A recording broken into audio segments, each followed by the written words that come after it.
Ovo je Astro Python u prevodu Astrofijaker. U klipu koji sledi slušate horoskop za juli, avgust i septembar 2026. godine za osobe koje imaju znak ili podznak u Strelcu.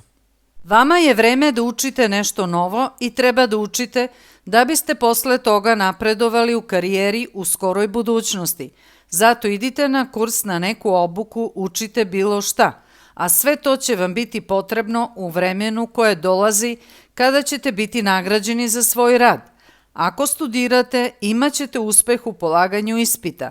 Ovo je vreme i za duhovni napredak, pa će dosta od vas ići na hodočašće, vežbati jogu, meditirati. Vama donosi sreću učenje, putovanje, molitva, vera u sebe i u Boga i poseta Božjih hramova.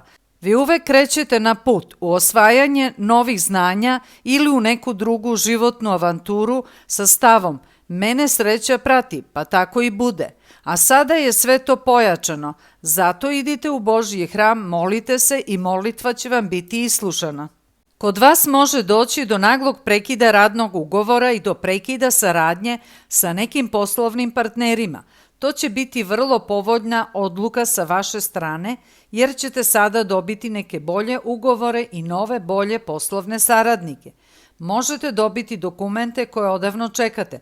To mogu biti dokumenti u vezi neke sudske parnice i vi sada dobijate, to jest bit će rešeno u vašu korist. Ako čekate vizu, dobit ćete je. Dosta od vas će putovati u inostranstvo, a neki od vas će se i preseliti u inostranstvo. A u inostranstvu možete se vrlo lako obogatiti i uspeti. I svi vas tamo cene i pomažu vam. Prekinut ćete kontakte sa nekim rođacima i sa nekim prijateljima. Jedan od razloga bi bio vaše preselenje, ali sa nekima će razlog biti jer ćete se posvađati možda zbog nasleđa.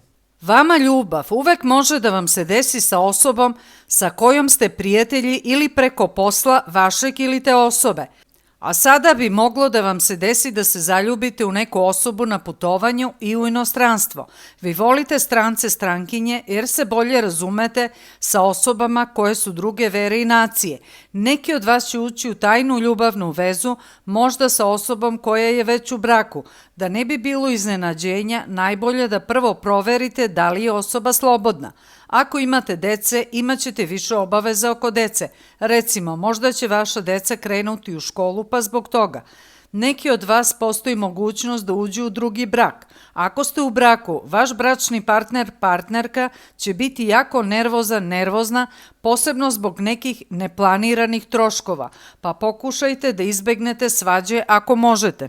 Treba da pazite da se previše ne nervirate i da se ne svađate sa nekim članovima vaše porodice ili sa nekim prijateljima, jer vam to može doneti zdravstvene probleme sa želucem i sa crevima, pa i problem sa slepim crevom.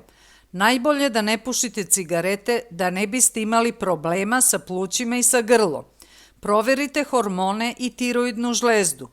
Vama je ishrana najbitnija za dobro zdravlje, zato morate da imate red i disciplinu i da ne preterujete u bilo čemu, odnosno treba da budete umereni u jelu i piću, ali stroge dijete i post vam se ne preporučuje, jer vam može napraviti problem sa ishranom. Ako vi pazite na svoje zdravlje, naravno da se ništa od ovoga neće desiti. Ja sam Snežana, a za izradu horoskopa i razgovora možete me kontaktirati preko Vibera. Moj telefon je 00 389 75 55 8066.